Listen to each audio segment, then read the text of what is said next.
सभी साथियों का solution with Rajesh sir channel पर बहुत बहुत स्वागत है, वंदन है, अभिनंदन है। जो भी साथी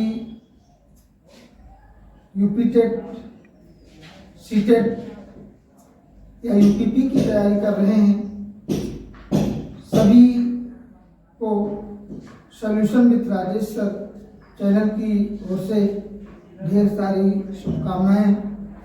उनकी तैयारी बेहतर हो, अच्छी तैयारी करें, यही मेरी तरफ से शुभकामनाएं हैं। चलिए आज के इस वीडियो में हम काव्य सौंदर्य के जो तत्व हैं, काव्य सौंदर्य के तत्व के अंतर्गत जो अलंकार हैं, अलंकार विषय पर यानी जो अलंकार हैं उन पर हम चर्चा पिछले वीडियो में जो शब्द अलंकार के भेद के अंतर्गत अनुप्रास अलंकार के विषय में हम बता चुके हैं। आज के इस वीडियो में हम चर्चा करेंगे जो शब्द अलंकार के अंतर्गत यमक अलंकार हैं। देखिए ये अलंकार जो होते हैं 6th क्लास से लेकर के, और ये जो कॉम्पिटिटिव एग्जाम, जितने भी कॉम्पिटिटिव एग्जाम होते हैं सभी में अलंकार पूछे जाते हैं। तो आज के इस वीडियो में हम चर्चा करेंगे शब्द अलंकार के अंतर्गत जो यमक अलंकार है उस पर चर्चा करेंगे।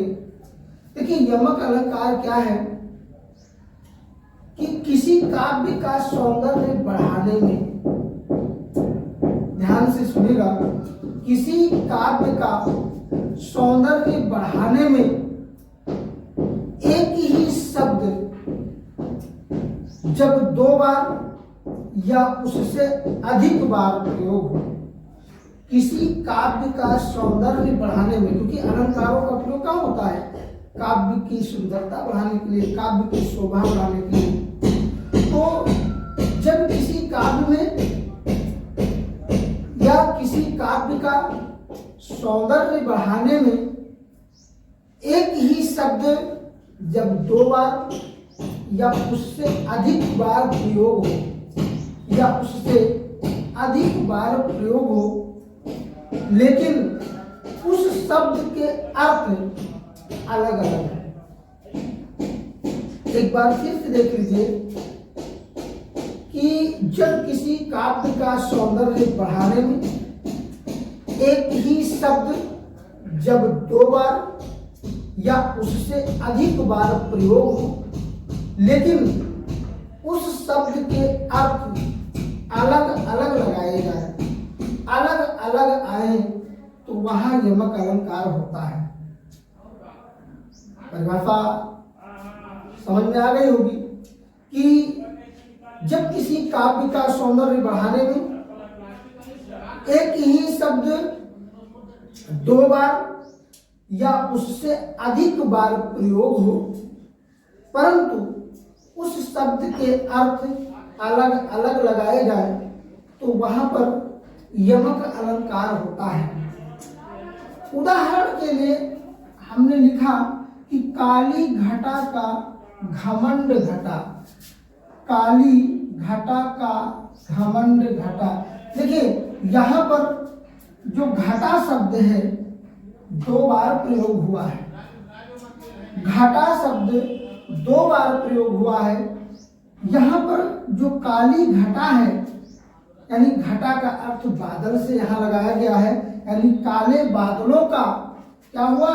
घमंड घटा।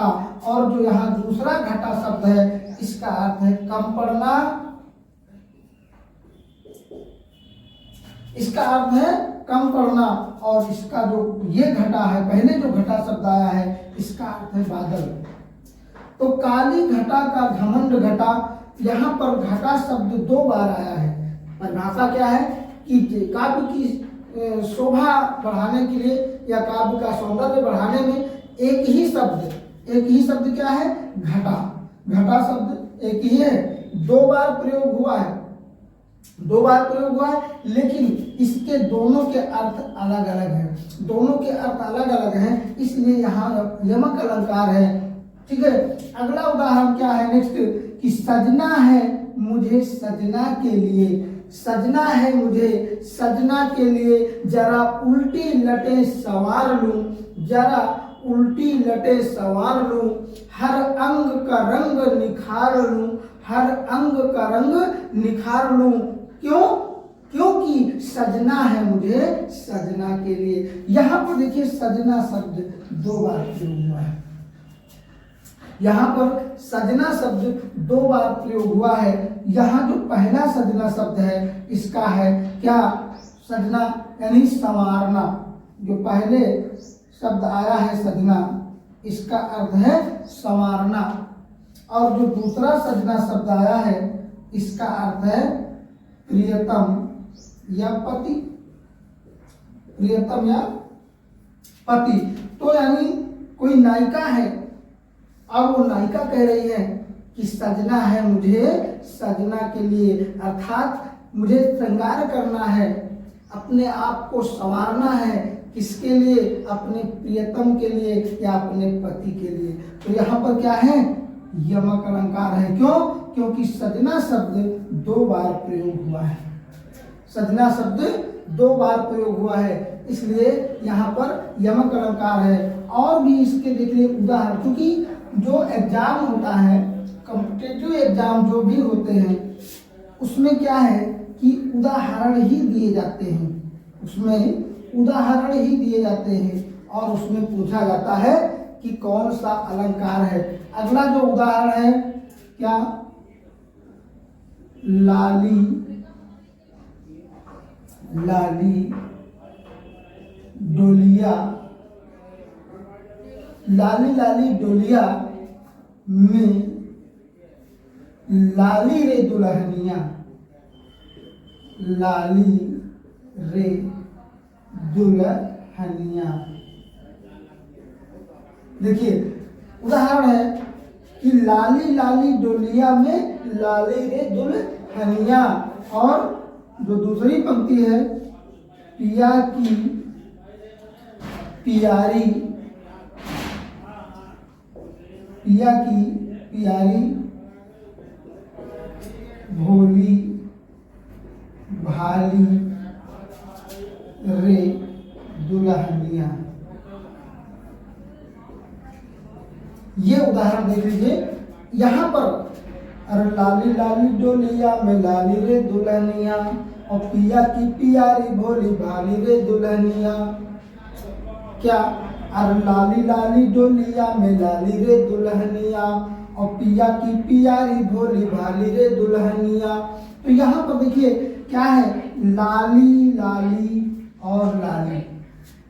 यहाँ पर लाली शब्द दो से अधिक बार प्रयोग हुआ है। बताता है कि किसी काव्य की शोभा बढ़ाने में, किसी काव्य का सौंदर्य बढ़ाने में एक ही शब्द की आवृत्ति यानी एक ही शब्द दो बार या उससे अधिक बार प्रयोग हो, लेकिन उसके अर्थ अलग लगाए जाए, तो वहाँ यमक अलंकार होता है। आज इस उदाहरण में हम देखते हैं कि लिखा है कि लाली लाली डोलिया में लाली रे दुल्हनिया। यहाँ पर जो लाली लाली शब्द दिया गया है, इसका मतलब क्या है कि जो डोली है, डोली का रंग कैसा है, लाल। तो यहाँ पर जो लाली लाली शब्द दिया गया है, इसका मतलब है रंग से। और जो लाली शब्द यहाँ दूसरा दिया गया है, इसका मतलब है क्या, प्यारी, प्यारी यानी लाली रे दुल्हनिया। यहाँ पर जो दूसरा शब्द दिया गया है वो है लाली, और लाली का यहाँ अर्थ क्या है, प्यारी। ठीक है, तो इस प्रकार से यहाँ पर जो है कौन सा अलंकार है, यमक अलंकार है। और भी इसके उदाहरण है, देख लीजिए। दूसरा उदाहरण देख लीजिए।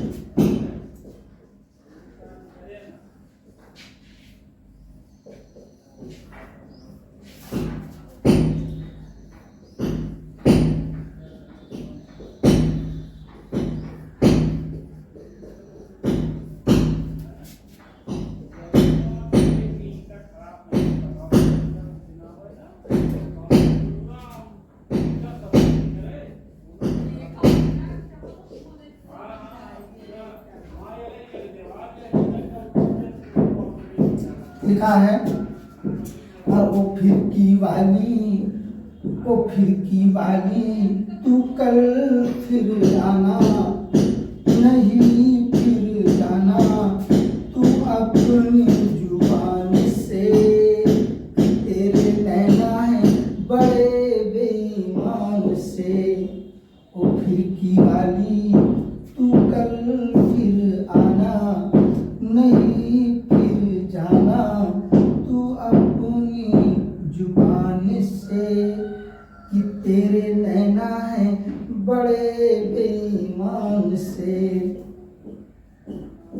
देखिए यहाँ पर जो उदाहरण हमने लिखा, ये सिर्फ और सिर्फ समझने के लिए, क्योंकि जो गीतों के माध्यम से अगर उदाहरण हम समझते हैं तो वो बहुत आसानी के साथ हमारी समझ में आ जाता है। क्योंकि जो गीत हैं, गाने हैं, हर गाने में अलंकार है, रस है, छंद है।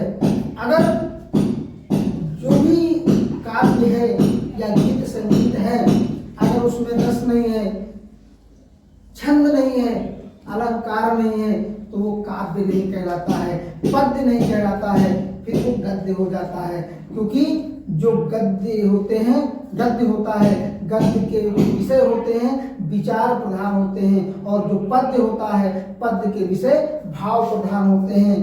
तो यहाँ पर जो ये हमने उदाहरण लिखा, इस उदाहरण में कौन सा अलंकार है? यमक अलंकार है। यहाँ पर फिर आना और यहाँ पर लिखा है फिर जाना। ये फिर शब्द जो है 2 बार प्रयोग हुआ है, लेकिन इसके अर्थ अलग लगाए गए हैं। यहाँ आने के पक्ष में और यहाँ नहीं फिर जाना, यानी आना और नहीं फिर जाना, यहाँ जाना के पक्ष में। तो इस प्रकार से जो है यहाँ पर यमक अलंकार है। तो इस प्रकार जो गानों के माध्यम से जो उदाहरण हम आपको समझा रहे हैं, उसको अन्यथा मत लीजिएगा।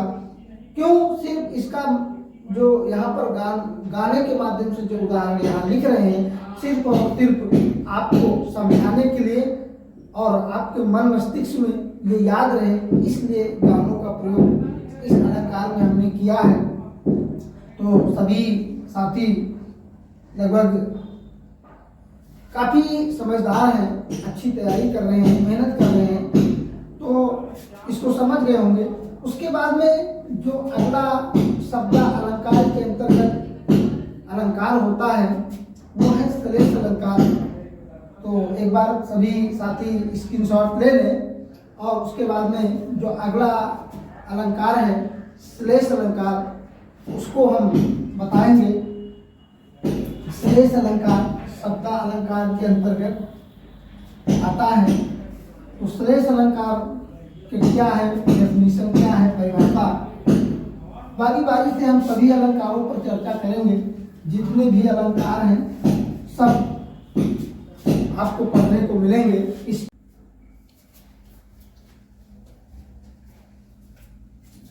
उसके बाद हम पढ़ेंगे रूपक अलंकार। क्या पढ़ेंगे? रूपक अलंकार। अब रूपक अलंकार क्या है? देखिए, आज जो ये हम अलंकार आपको बता रहे हैं, इन अलंकारों को केवल पढ़ना ही नहीं, समझना ही नहीं, बल्कि अलंकारों के माध्यम से हमें आनंद भी लेना है।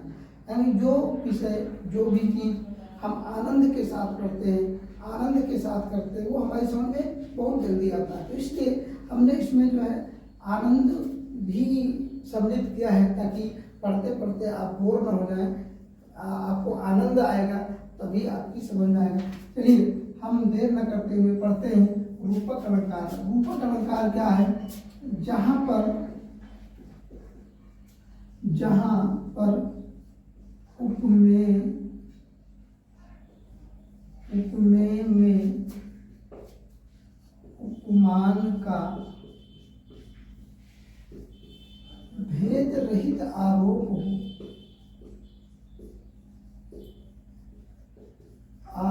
आरोप हो वहां रूपक अलंकार होता है।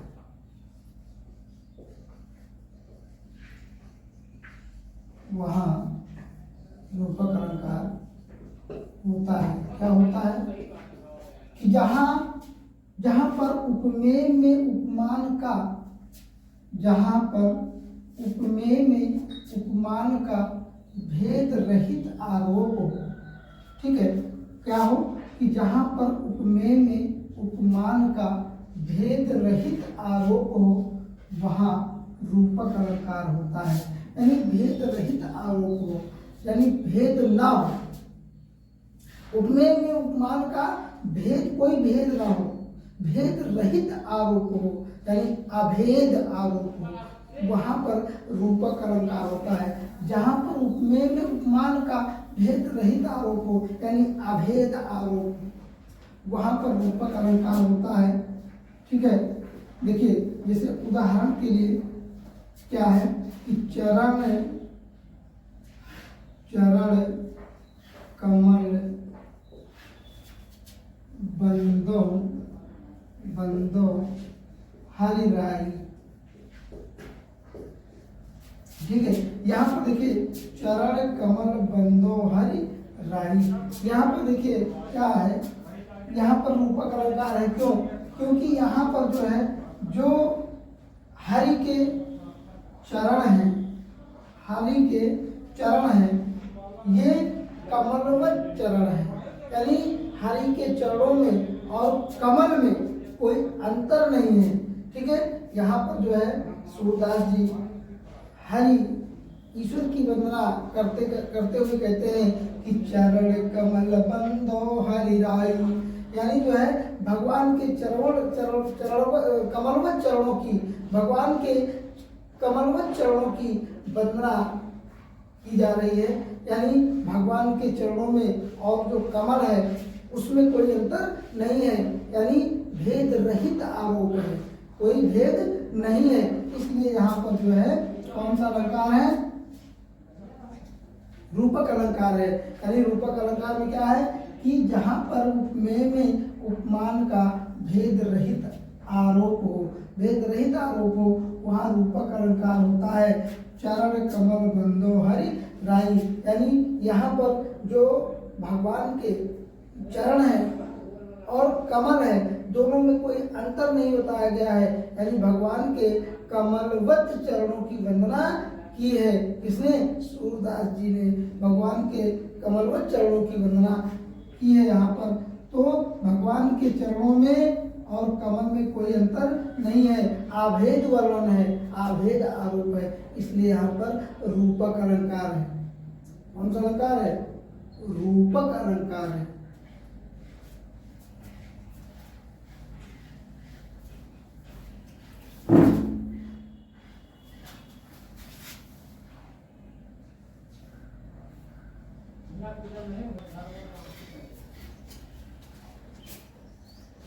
और जो अगला उदाहरण है, नेक्स्ट है कि मैया मैं तो चंद्र खिलौना ले हूँ, कि मैया मैं तो चंद्र खिलौना ले हूँ, कि मैया मैं तो चंद्र खिलौना ले हूँ। देखिए यहाँ पर जो है भगवान श्री कृष्ण अपनी मैया यशोदा से क्या मांग रहे हैं? चंद्र खिलौना मांग रहे हैं। यानी यहाँ पर जो चंद्र है और खिलौना है, इसमें क्या है कि कोई अंतर नहीं बताया गया है।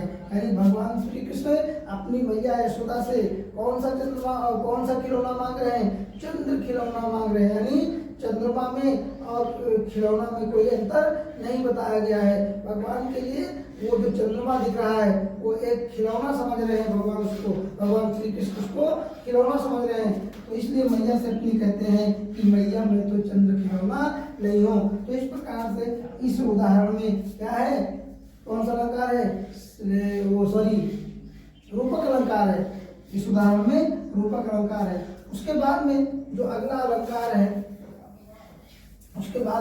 अलंकार है, हम पढ़ेंगे उत्प्रेक्षा अलंकार। कौन सा अलंकार? उत्प्रेक्षा अलंकार, उत्प्रेक्षा अलंकार पढ़ेंगे। और उत्प्रेक्षा में क्या है, देखिए कौन सा अलंकार पढ़ेंगे, उत्प्रेक्षा अलंकार।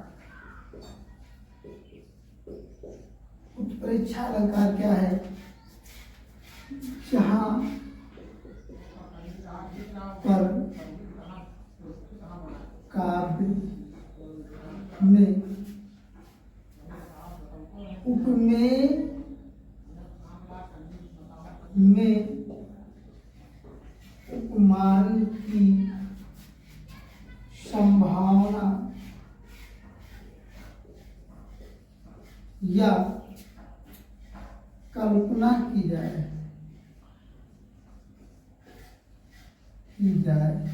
वहां होता है उत्प्रेक्षा अलंकार।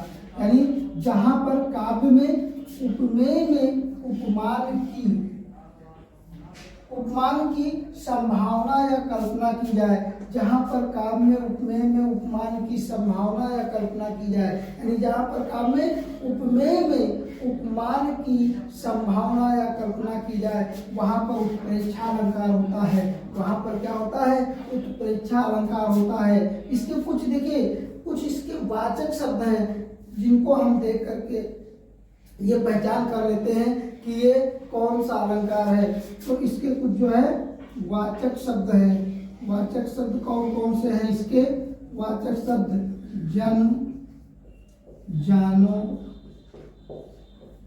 मन, मानो या मनो या जनो। तो इस प्रकार से ये इसके वाचक शब्द हैं। इन शब्दों के द्वारा हम आसानी से पहचान कर सकते हैं कि उदाहरण जो दिया गया है, उदाहरण यानी जो उदाहरण प्रस्तुत किया गया है उसमें कौन सा अलंकार है। जहाँ पर काव्य में उपमेय में उपमान की संभावना, यानी उपमेय में क्या किया जाए, उपमान की संभावना कर ली जाए, कल्पना कर ली जाए। उपमेय में ही जो है सब उपमान की संभावना या कल्पना कर ली जाए, वहाँ पर क्या होता है, उत्प्रेक्षा अलंकार होता है।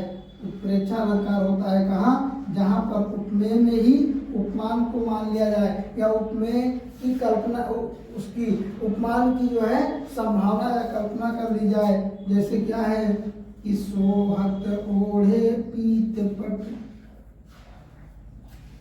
सोहत ओढ़े पीत पट और श्याम सलोने गात, श्याम सलोने गात। सोहत ओढ़े पीत पट श्याम सलोने गात।